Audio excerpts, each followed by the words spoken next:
this computer. All right. So what we've got here is a concept, but it's a concept not necessarily for you to consider to adopt. It's not a principle or a philosophy. It's more of really an inherent practice, something that you really just need to do. And partly by coincidence, but as much as anything, the title is Learn from Every Situation, Self-Defense Through Martial Distancing. So, you know, as we've had this social distancing going on, I was talking, we were thinking, talking to Kyoshi, and all of a sudden I realized, you know, this whole social distancing thing, it's something that karate and martial arts has essentially been teaching since its inception. So this really just formalizes it a little bit and gives you the concept, which is something that you need to make perpetual and always and inherent. But there's also, toward the end of this, we have some tips on how to teach it, because what we want you to get out of this as well is once it becomes part of you, and it'll take all of about 3 seconds to understand, but we want you to go into depth. But then you need to practice it as you go outside. But then once that's done, that's easy. So we just need to make sure that it's propagated and taught and handed down through the generations of the students that you teach. So before we get started, here's Senpai Philip again. Before we get started again, we want to just express our hope that everybody is doing healthy and is healthy and doing fine, and that you're being productive and hopefully doing some kind of martial arts practice. But we're in some tough and interesting times. Humanity always perseveres, and we'll get through this one as well. And then always remember those that go in harm's way, those that protect us. They put themselves in front of us to protect us from the danger that's out there. The medical professionals, healthcare professionals, first responders, police officers, and all these people that are breaking social distancing for on our behalf to get this thing resolved. So if you see a police officer or you see a fireman or a medical professional, say hi and say thank you. You know, show them that you appreciate what they do for us. And that's now, and that's any time as well. All right, Sensei Tom.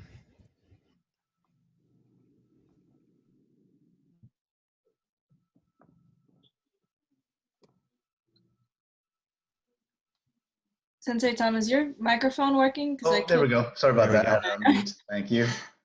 There's like a YouTube joke on that, right? So yeah, we'll take a step back and talk about you know, social distancing in terms of what's happening today, right? With the 6-foot physical distance rule, and it really is self-defense, right, against getting the COVID-19 virus, right? And so, you know, this is what's interesting that's happening today. And it does make a lot of sense where if we distance ourselves from somebody else who may have communicable disease, it's the best self-defense against the virus. So for us, you know, it doesn't eliminate it, but it actually reduces the chance of getting it. And of course, there's other measurements that we can take, but being, you know, physically distant from another person, best defense against the COVID. So this is really the concept that we're applying for you know, martial arts, martial distancing that we'll talk about.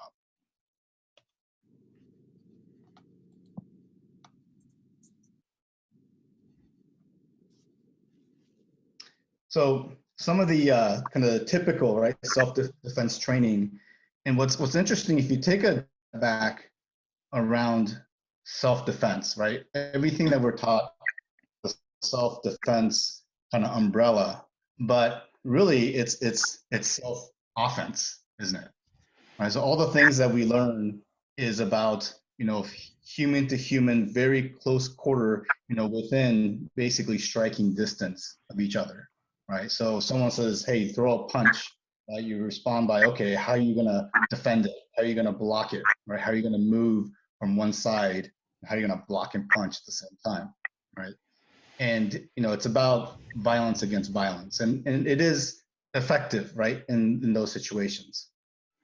And again, going into the Gojin Funakoshi's, guiding principles, right? And this is a bit, more kind of back in the days when you're protected, within your own house or your own, village or province. When you step outside, you face a million enemies, right? So you have to train and you have to be ready for attack. But it is missing, one key critical component. And so I wanted to add here. So really, what we're talking there's this. So what we're saying here is also just to add to that is that these instructors are jumping straight into self-defense, which is great. And so there's missing key elements. Is there's a couple steps that you can take before you need to get into that situation.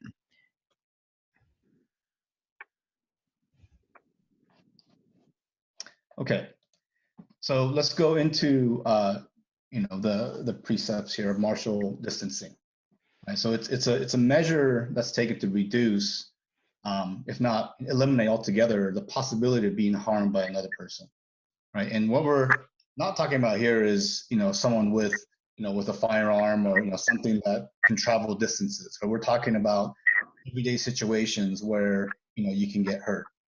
Right? And so just like social distancing against COVID-19, if you're far away enough from a threat, you cannot get hurt, right? And this is one of those things where you have to kind of make it a part of your everyday thinking, right? Because sometimes you don't pay attention to dangers. You may be walking around, or if you're traveling, you go into a different place, or you're hanging out with some people that may not be the nicest, or you're a crowd of folks and things start to get a little bit a little bit dangerous, right?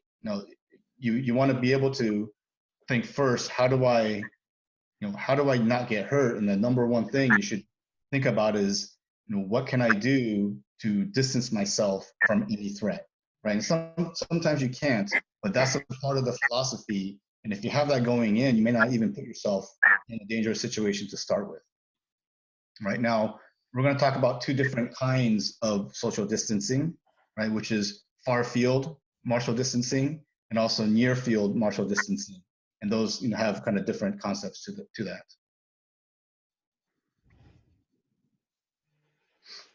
Okay, so I think hopefully everyone on the Zoom here have watched Karate Kid, right? And obviously this is not martial distancing, right? And if you look at this picture a little bit closer, Daniel-san does have a worried look on his face, and he's looking over at the other students, but he does have a reason to be worried here.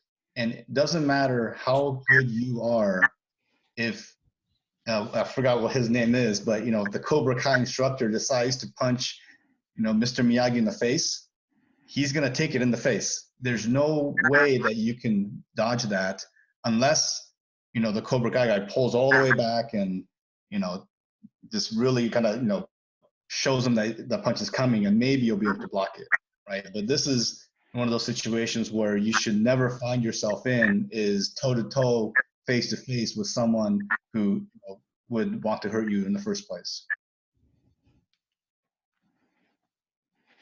Perfect. All right. Any questions up to this point? All right. So now let's look at these specific concepts. So just to reemphasize a couple key points is, one is, again, obviously we're not, when we mentioned the what's happening with self-defense today, even that's how we do it, right? Get together, all right, let's do a choke, or let's do a collar grab. That's how we start. So that's in this circle down here on the right, right? That's when it happens. That's when the action starts, and that's where practice, more practice, scenario practice, surprise me, this kind of thing, all of that takes place. So we're still going to orbit mostly in this circle down here.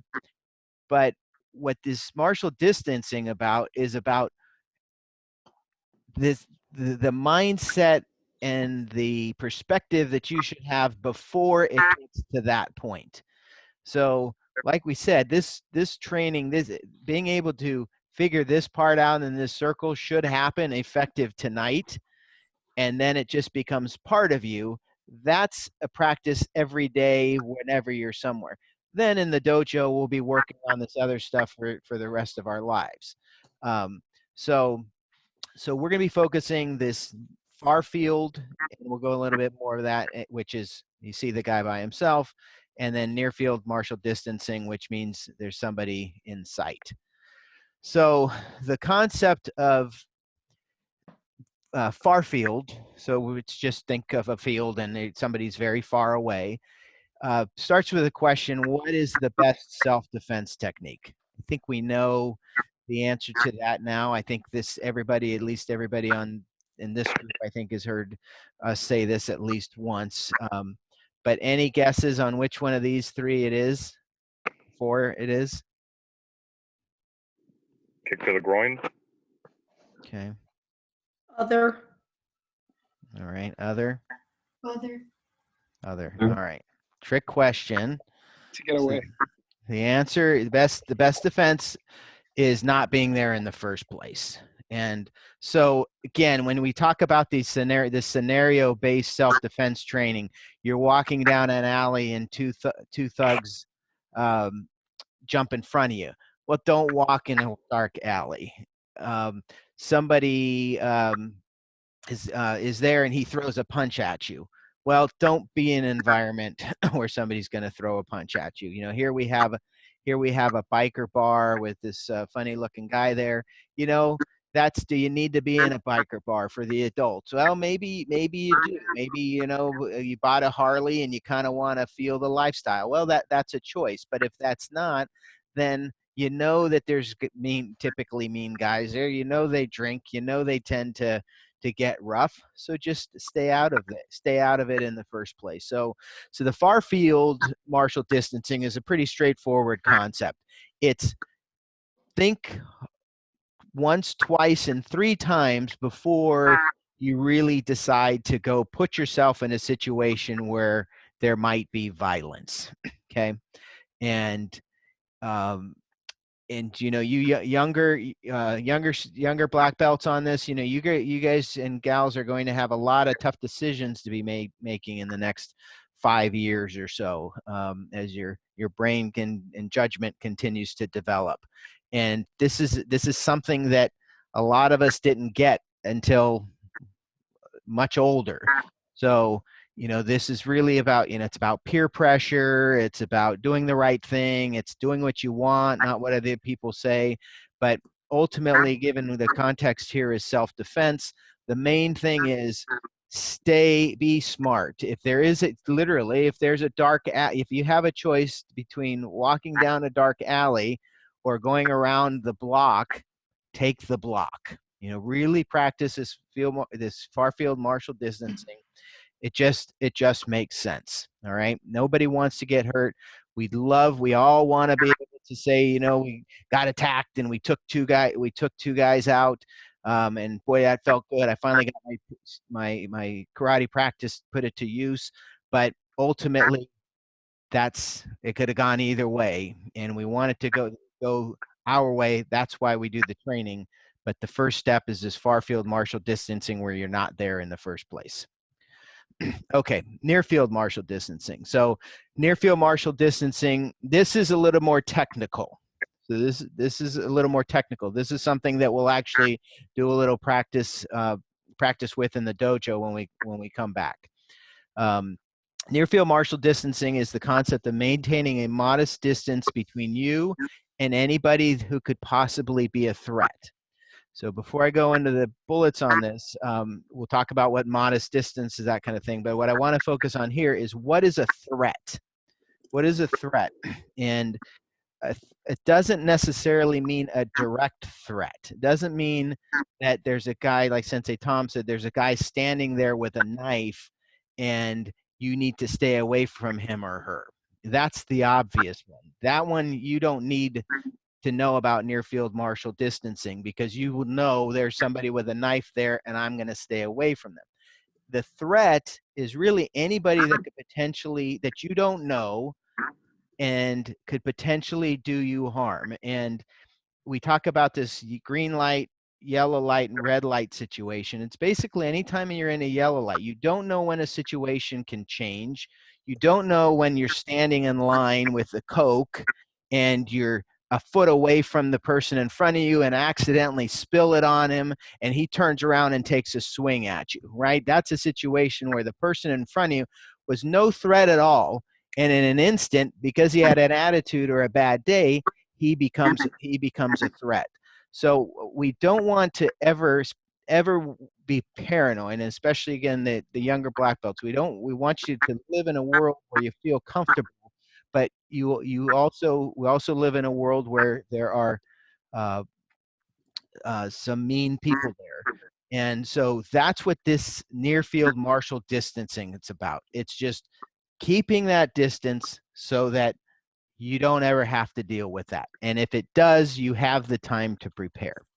So what is it? So it's staying at least, first of all, let me do a quick technical check. Everybody can still hear me? Yes. Okay. Let me check. I get a lot of, there's some chat going on here. Hold on. Okay. You guys are good. Okay, so stay at least 6 feet from any potential adversary. 6 feet is not that far. 3 feet in less violent scenarios, but never less than 3 feet. So if in fact it is a you go in and there is a tough vibe to it, or you didn't necessarily you didn't take that, you made that far field decision and you decided you were going to go into that situation anyway, and then you get there and you're like, oops, not a good idea. Then I would practice 6 feet. If it's a little more comfortable, then maybe 3 feet, but never let anybody within 3 feet of you. And we'll talk a little bit more on why that's relevant. So the point here is that if you're a trained martial artist, you will never allow another person who might do you harm within 3 to 6 feet of you. Period. You're gonna hear that period a couple times through that. You just don't. The analogy you'll hear toward the end is a vegetarian doesn't decide each time they eat whether they're going to eat meat. They just don't eat meat. So we as martial artists, we don't decide, well, am I going to let that guy, he looks pretty nice, so I'm going to let him within 3 feet. I don't mind, but that guy over there, I'm going to do my martial distancing. No, just keep that the minimum of 3 feet between you and somebody who might cause you harm. And remember, without going over the top of paranoia, remember my example that you don't know who can do you harm. So the idea is, again, keep that 3 feet no matter what. That way there's just never a question. And when we do it in a dojo, you'll see 3 feet is it's not all that far. So it's not like you're going to be like this weird person that never gets near anybody. We don't want that either. So there's 2 key benefits to near field martial distancing. So the concept that the sucker punch disappears, and the other is that you create some time to respond.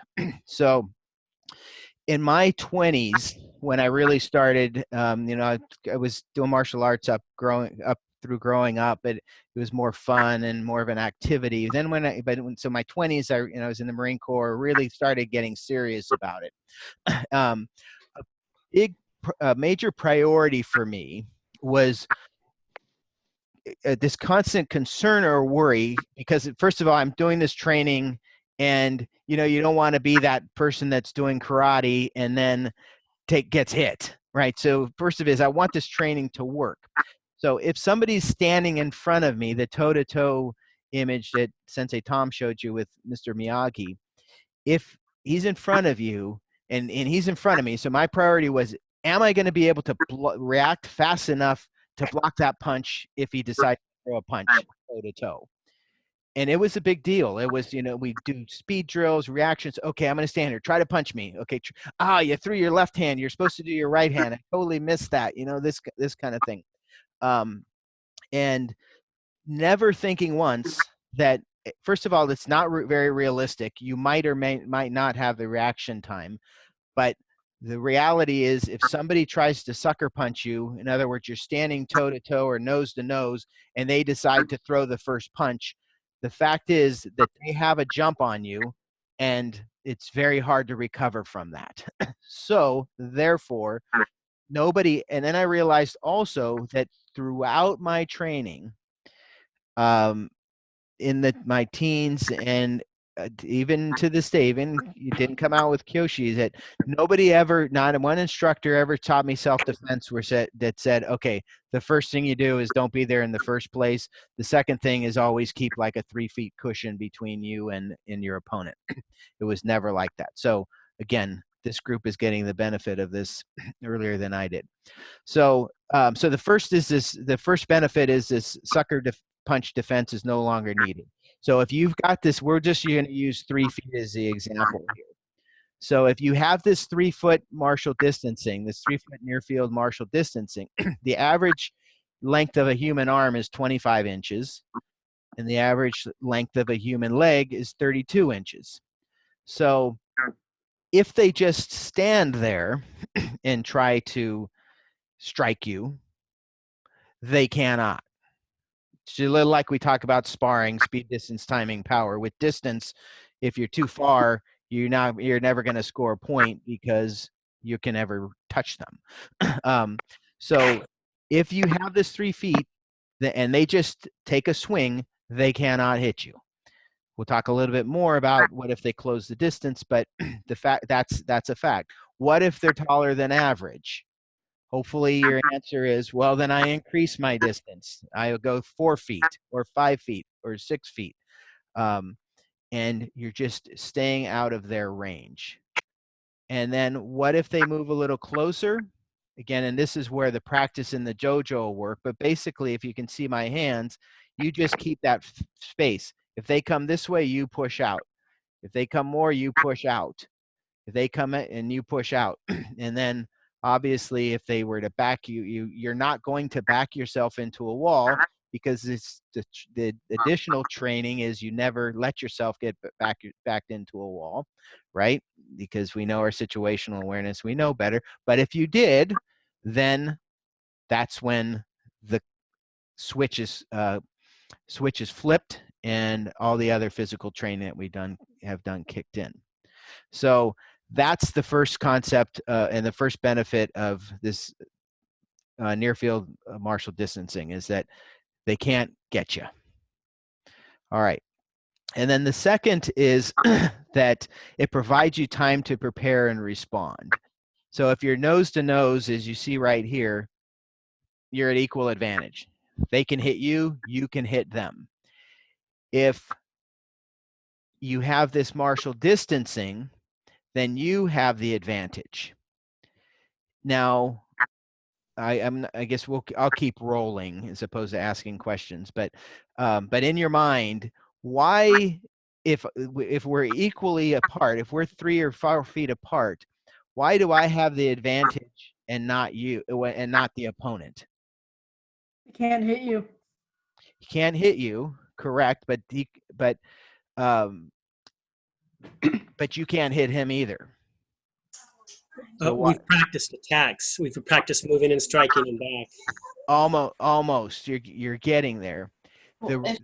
If they want to hit you, they have to close that distance. So you have the advantage of being able to see them coming and counter. Getting closer. We're almost there. So I think as martial artists, our objective should always be to protect ourselves, but we also don't want to cause injury to other people. We're not violent people by nature.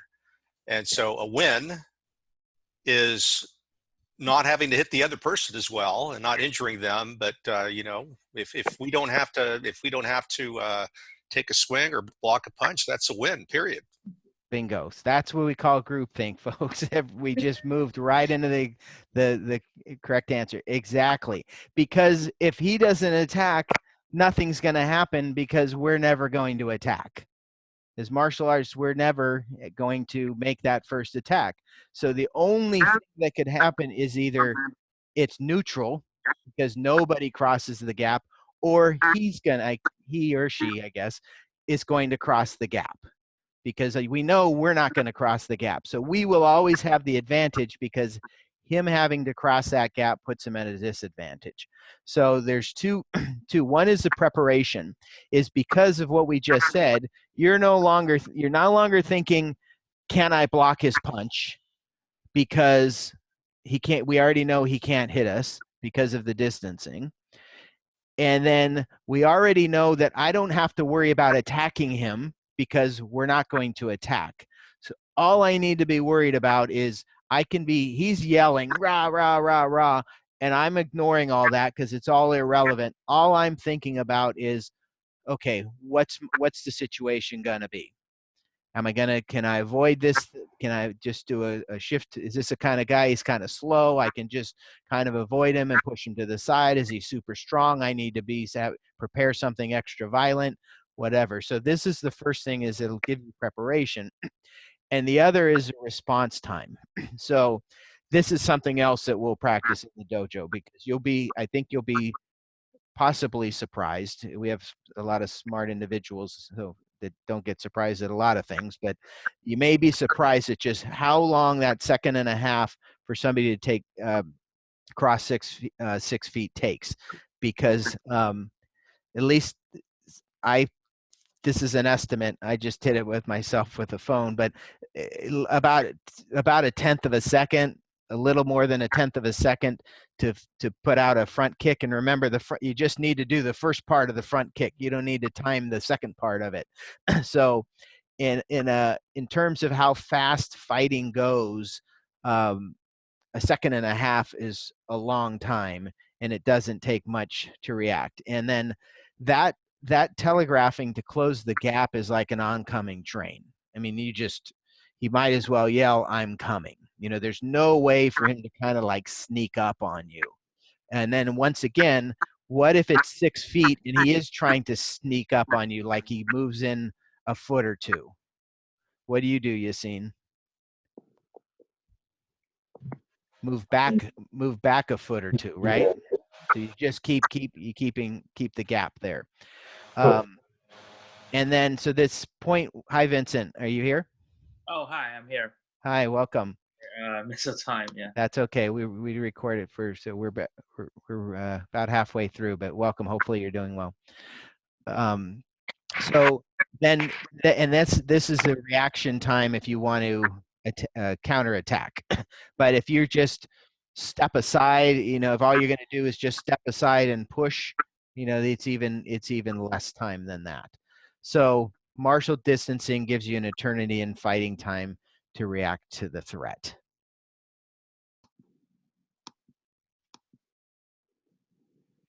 So once again, just as we start wrapping up, 6 feet is, if 6 feet is unrealistic, drop your martial distancing to 3 feet, but never less. And the reality of this social distancing and the current situation, it is going to be very interesting to see if people actually come together. I mean, I think all of us would agree. I can't even imagine going to a concert right now, or a Disneyland where everybody is shoulder to shoulder. So this may be a little bit easier to do than it already is. So, all right, any questions on any of that? No. Okay, so I'm going to get some points to remember, and then Sensei Tom is going to talk about teaching this. Okay, so what it is not. This is now you've got the concept. Now this is where the rubber meets the road. Okay, it is not a technique. I'm actually going to read these. It's not a technique to only practice when training. Okay, so this isn't something you take into the dojo and out of the dojo. This is everywhere. It is not a theory to consider, maybe I'll do it or maybe not. You just do it. It's not emphasized by all dojos, and it's not a substitute for practicing self-defense. So this is very important. We're still going to practice the heck out of self-defense, a lot of it. But remember, these two near field and far field martial distancing concepts, they come before the need to put to practice the self-defense that we train to do. And it's not something you decide to do. What does that mean? That means you just do it. So what it is, it's a best practice. It begins tonight. It's going to be really easy to practice martial distancing and when you're doing social distancing. Then when that's over and everybody's coming back together, you keep your 3 feet as appropriate.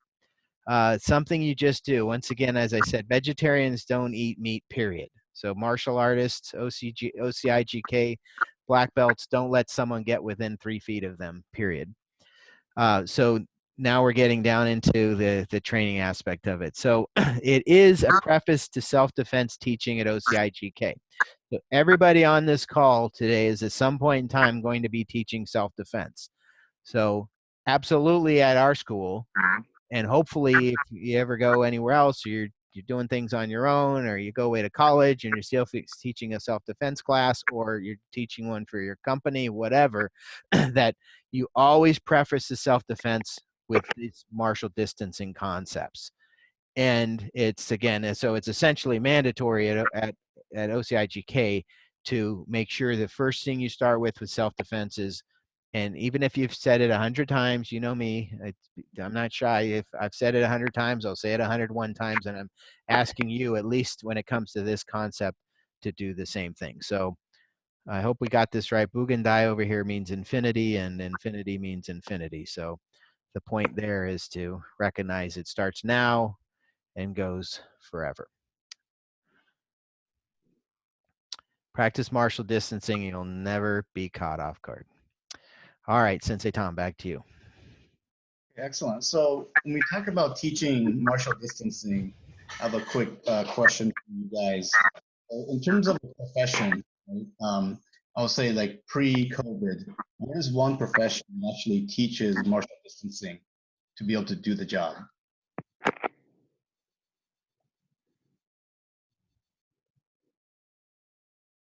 All right, it's police officers.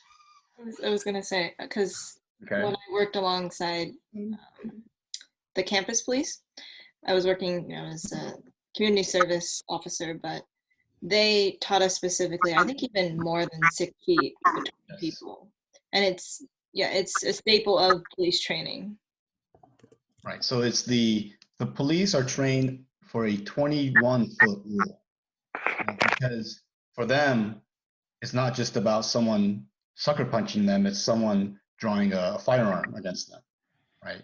And so they have a 21-foot rule, but then when it comes to human contact, right, they actually have, it's like around an 8-foot rule, right? And if you see, certain videos of police people getting sucker punched, they got a little bit macho and they literally was working against policy, and that's what happened, right? And so those folks are trained for martial distancing, to do their jobs. Now for us, it kind of, I'll kind of take you through the flow chart here, right? And it's really, focusing a lot of what we were talking about today is, it's not just something that, you practice, you do it or you don't, right? It is a mindset as martial artists. And that's something that, you always want to start with, right? And, what is the best self-defense technique is, staying out of harm's way completely, right? And so, again, that's just a general philosophy. I think you should teach it in the similar fashion that you learned today. And you start there, right? Just do not put yourself into situations. But one thing you have to understand and you have to look for are those situations, right? Because you can't, once you're there, it's too late, right? And a lot of folks don't, I always talk about situational awareness, right? I tell that to my youngest all the time because he doesn't have it. And situational awareness is incredibly important. So that there's danger to avoid it, right? How do you avoid danger if you can't recognize it to begin with? And that's a big part of that concept. Right now, going into the 3 to 6 foot rule, there's actually one amazing technique that we have that teaches this. Do you guys know what that technique is? Technique ABC, you step backwards. Technique A, right? Technique A teaches it, and that's why, us as instructors, we always want to make sure that they're stepping back quick and as far as they can. And if you do that, you don't even have to block. You can maintain that 3 foot distance by just stepping back, right? And that's something that from day one, you can talk about the concept and staying, recognizing staying out of harm's way. But if you're, in that environment, that 3 to 6 foot rule, you can demonstrate by the technique A, and just by punching forward, stepping back, and not even blocking, right? And so that's a great way to incorporate that into our everyday teaching. And same type of things with kicks, right? A little bit further out, you can do your best kick, and if you can't reach somebody, they can't get hit. And I think we can all give that sort of trick question in the class: is what is the best way to block a punch? What is the best way to maybe block's not the right word, but what's the best way to not get punched? What's the best way to not get kicked?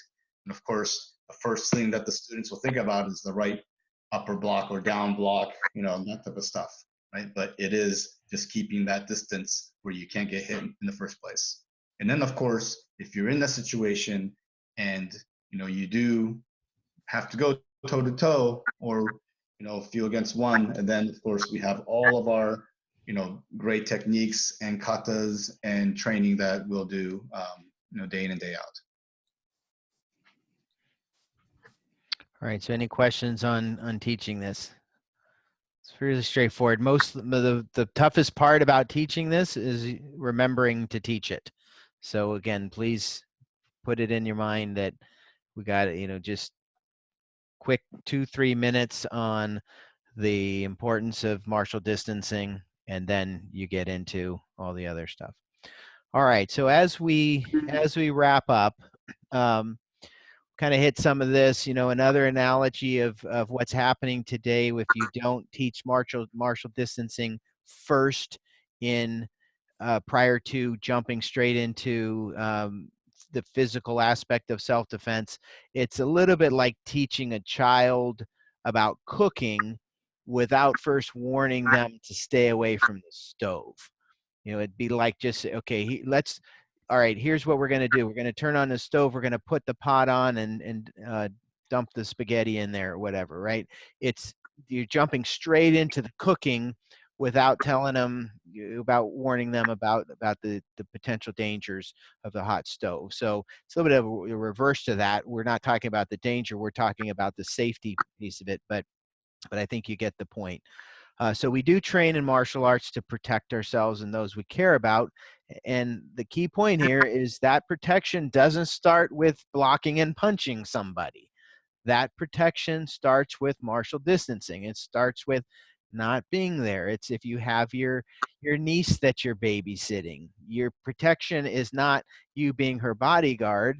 Your protection or his bodyguard. The protection is not take him into the biker bar with you or whatever the dangerous situation would be. So it really does start with this martial distancing.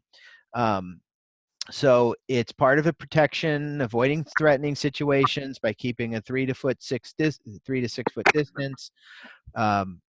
Then after it's embedded in your martial mind, then the mastery of physical techniques begin. And we have a lot to do on that. And then lastly at OCIGK, the concept of martial distancing is the first concept that you teach and remind when teaching any self-defense. So any questions,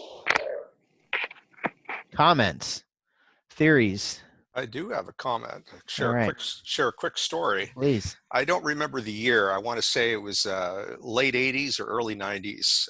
Whenever the very first Huntington Beach Surf Pro OP, where they had that melee and they had a lot of people hurt. I was actually there with some friends. We went to the beach. We thought, hey, let's go catch some cool surfing. And so we went, and so we were there for about an hour, and just the atmosphere, you could tell something was about to happen. It just didn't feel right. People were I don't know, angry and annoyed or whatever. And so we just decided, this doesn't feel right. Let's go. And so we ended up going down to Newport Beach. And about a half an hour later, we were there. We were looking up the coast towards Huntington Beach. And at that point, we didn't know what happened, but we could see fires. So when we got home, the rest of the news was that melee. So, as you guys have said, don't be there. If it doesn't feel right, avoid the situation altogether. Or in your case, it sounds like you were there and then you were smart enough to get out of there. Yeah. Right. And it's tough to do. And, again, it's tough to do in your 20s, in your 20s, and you're trying to test yourself out. So we just really need to be smart about it. There's nothing fun or pretty about fighting. And so a nice comment. What else? I have a comment too. I was reading a book and it was on Navy SEALs. I'm not sure which one it was, but they were in transit and all of a sudden they ended up in a firefight. And you would think, these Navy SEALs are, the best trained or one of the best trained warriors we have, but their policy is also not to engage, and they retreated because they just didn't know what they were facing. They practiced martial distance. That's interesting. Yeah, that's interesting. That's actually something we can pull into this. That's a good point. Even the best of the best get it. We're outgunned, or even if we're not outgunned, why do we want to take the risk of just any kind of injury? I mean, it's a detriment to the mission. Exactly. What's the old saying? Those who decide to turn away live to fight another day, or something like that. Anything? What else? All right. So I'm going to go ahead and stop the recording.